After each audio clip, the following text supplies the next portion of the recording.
ஹாய்ங்க. இன்றைக்கி நம்ம கோழி அடை வைக்கிறதா பார்க்க போகிறோங்க.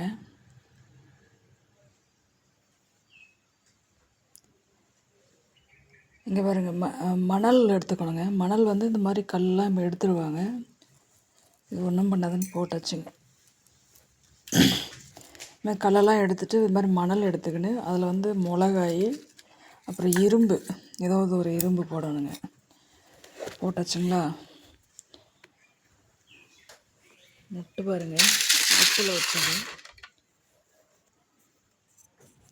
அதனால் இதை இப்படி தொடச்சி வச்சிடலாங்க. எல்லாத்தையும் வச்சுட்டு பார்க்கலாங்க. இங்கே பாருங்கள், இது மாதிரி உப்பெல்லாம் தொடச்சிட்டு உப்பெல்லாம் வச்சுருந்தேங்க, கெட்டு போகக்கூடாதுன்னு. உப்பெல்லாம் தொடச்சிட்டு இது மாதிரி முட்டை அடிக்கணுங்க. அடிக்கிட்டு இப்போ கோழியை கொண்டு விட்டுடலாங்க. அவ்வளோதாங்க.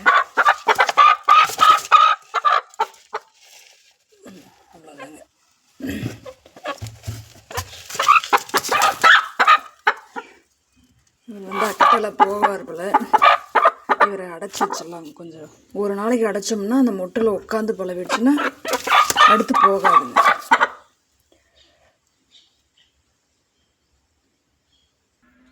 இங்கே பாருங்கள், கோழி உள்ளே விட்டு கூடை போட்டு கமித்திட்டேங்க. அது ஒரு 2 நாள் அந்த முட்டையில் உட்கார ஆரம்பிச்சதுன்னா அதுக்கப்புறம் எந்திரிச்சு போகாதுங்க. போனாலும் வந்துடுங்க. இவ்வளோதாங்க கோழி அடை வைக்கிற ப்ராசஸ்ங்க.